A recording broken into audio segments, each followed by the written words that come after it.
Bon, j'adore lire, mais le truc, c'est que ça n'a pas toujours été le cas. En fait, quand j'étais plus jeune, je détestais même la lecture. Et aujourd'hui, j'aimerais vous expliquer comment je suis passée d'une personne qui déteste la lecture au plus haut point à quelqu'un qui lit quotidiennement depuis maintenant 7 ans.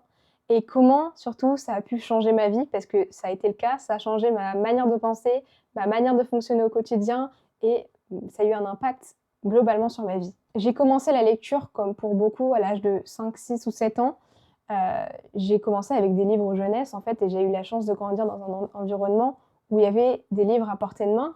Donc j'ai commencé à cet âge-là, et en fait c'est arrivé au collège que j'ai commencé à détester la lecture. Parce que je m'étais construite une image assez péjorative des livres vis-à-vis des devoirs qu'on avait en fait. En classe de français en général, au collège, on vous demande de lire des livres. Pour mardi prochain, vous finirez 3 chapitres de tel livre. Et en fait, cette impression de contrainte et de ne pas avoir le choix ni du livre, ni de quand le lire, ni... En fait, ça m'a tellement frustrée de ne pas pouvoir lire par plaisir que j'en ai tiré une conclusion négative sur cette activité-là, et ça m'a suivie pendant assez longtemps. Et c'est que quelques années plus tard que j'ai décidé de donner une seconde chance à la lecture, en me disant que peut-être maintenant que j'étais sortie un peu de tout ça, que je devrais donner une seconde chance à la lecture. Et donc, c'est à partir de ce moment-là que j'ai lu ce livre-là. Ça a été le premier livre, un peu spécial, que j'ai commencé à lire par plaisir pour moi et sans contrainte. Et en fait, ça a changé ma vision des choses, et ça m'a surtout permis d'instaurer une nouvelle routine, une nouvelle habitude que je garde encore à présent, la lecture. Et aujourd'hui, j'aimerais vous expliquer qu'est-ce que concrètement la lecture a changé pour moi, et qu'est-ce qu'elle pourrait changer pour vous si vous vous y mettiez dès demain, voire dès aujourd'hui. Alors déjà, il y a un point qui est important avec la lecture, c'est que ça vous apporte fatalement un capital culturel. Qu'est-ce que j'entends par capital culturel?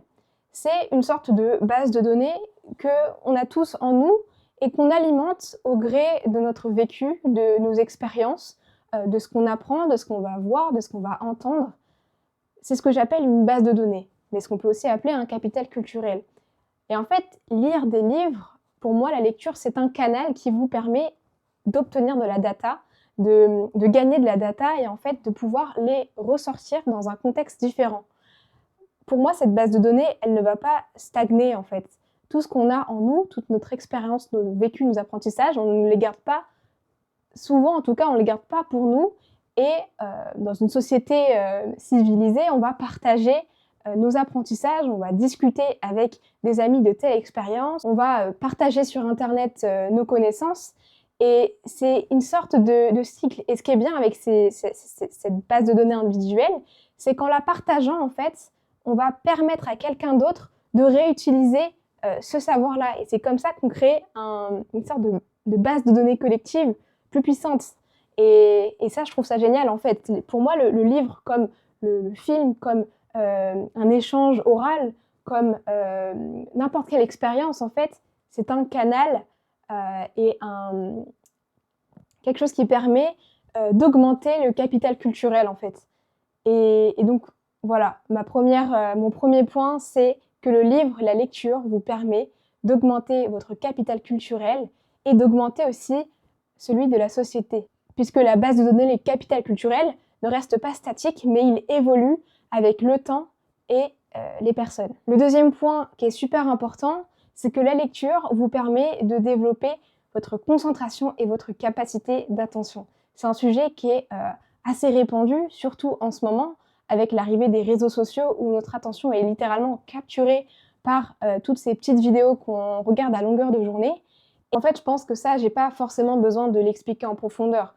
Vous comprenez qu'en regardant une vidéo courte de, disons, 10 secondes, et à côté de devoir lire un livre de 250 pages qui va vous prendre peut-être un week-end à lire et vous demander de la concentration, de l'imagination et sans doute pas mal d'énergie, ça va vous demander forcément plus de facultés sur le plan cérébral, et ça va entraîner votre cerveau à se conditionner à un mode par défaut, qui est le mode réflexion, le mode concentration, le mode je prends du temps pour appréhender un sujet, ce qui est tout le contraire en fait de notre habitude de regarder des vidéos courtes qui parle d'une thématique mais qui ne dure que 10 secondes et on passe à la suivante.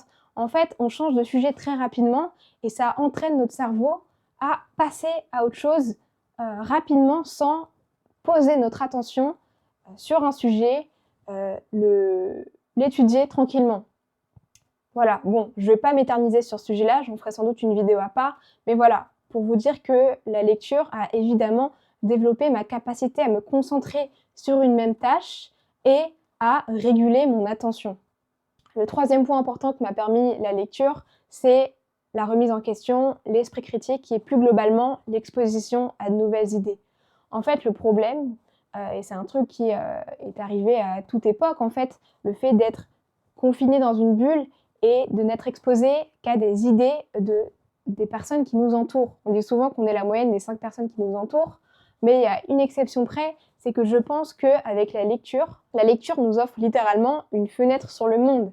Et le fait d'être exposé à de nouvelles idées quotidiennement, à s'entraîner à livrer une réflexion sur un sujet spécifique, nous permet d'une part de remettre ces idées en question, de se remettre en question et d'être conscient finalement qu'on n'a pas la vérité absolue et qu'il y a des personnes qui ont d'autres façons de penser, d'autres opinions.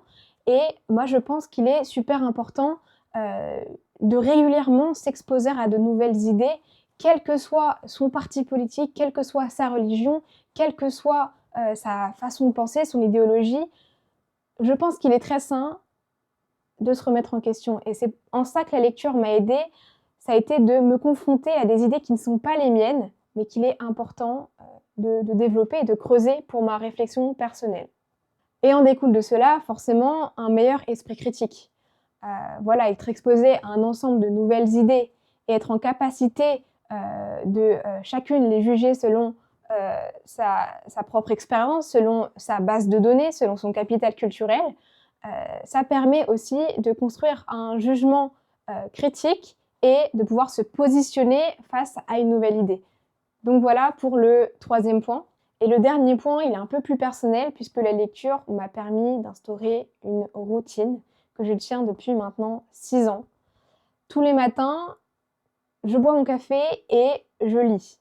Ça, c'est le starter pack, on va dire, de ma journée. Je commence toutes mes matinées à lire tranquillement, que ce soit pendant 10 minutes ou 1 heure. Et en fait, c'est une routine que j'ai instaurée comme si je voulais mettre une recette de cuisine à ma vie, dans le sens où je connais les premiers ingrédients et pour la suite, ça me rassure en quelque sorte pour la suite, pour bien commencer ma journée. Et cette recette de cuisine-là, cet ordre que j'ai instauré au début de chaque journée, me permet d'être plus confiante pour la suite des choses et surtout dans des moments où je suis dans des environnements chaotiques. Dans un environnement chaotique, donc j'entends par là, par exemple, les voyages. Il m'arrivait de voyager et d'être dans un nouvel environnement inconnu, dans un environnement stressant. Et en fait, le fait de me rattacher, de m'ancrer à quelque chose que je connais, que je pratique, que je fais au quotidien, ça me permet de relâcher un peu la tension pendant une partie de ce temps de stress, en fait. Littéralement, ça me permet de m'ancrer. M'ancrer à une habitude forte. Et c'est ça qui me permet justement de retrouver un repère dans ce chaos. J'aime bien comparer ça avec une autre expérience que j'ai faite. Je suis partie en grosse randonnée pendant 5 jours avec un ami. Et un jour, quelque chose qui m'a marqué, c'est qu'il m'a dit, en fait, là, autour, on est entouré de chaos. On est dans la nature, on ne sait pas ce qui peut se passer. C'est dangereux, c'est la montagne. Donc on a du contrôle sur rien du tout autour de nous, mais il y a bien un élément sur lequel on a le contrôle. C'est nos sacs de voyage. Et en fait, ce qu'il m'expliquait, c'est que dans son sac, il savait exactement où était placé chaque élément. Et ça le rassurait. Et ça, il savait qu'il avait le contrôle dessus. Et il s'ancrait sur ça, justement, pour se rassurer et pour avancer, en fait. Tu pars avec une base. Tu sais qu'il y a cet ordre-là sur le moment. Et tu sais que tu es entouré de chaos, mais tu avances. Et le but, c'est d'équilibrer un peu ces deux éléments pour pouvoir avancer sereinement. Le but, c'est qu'il n'y ait pas trop de chaos, pas trop d'ordre. Et en tout cas, moi, à titre personnel, la lecture permet de trouver un ancrage quotidien. Donc voilà, C'était les 4 points qui m'ont permis, moi, de me développer grâce à la lecture. Je vous invite aussi à tester et peut-être à donner une seconde chance au livre, si ce n'est pas déjà fait. En tout cas, voilà pour mon expérience et on se retrouve dans une prochaine vidéo.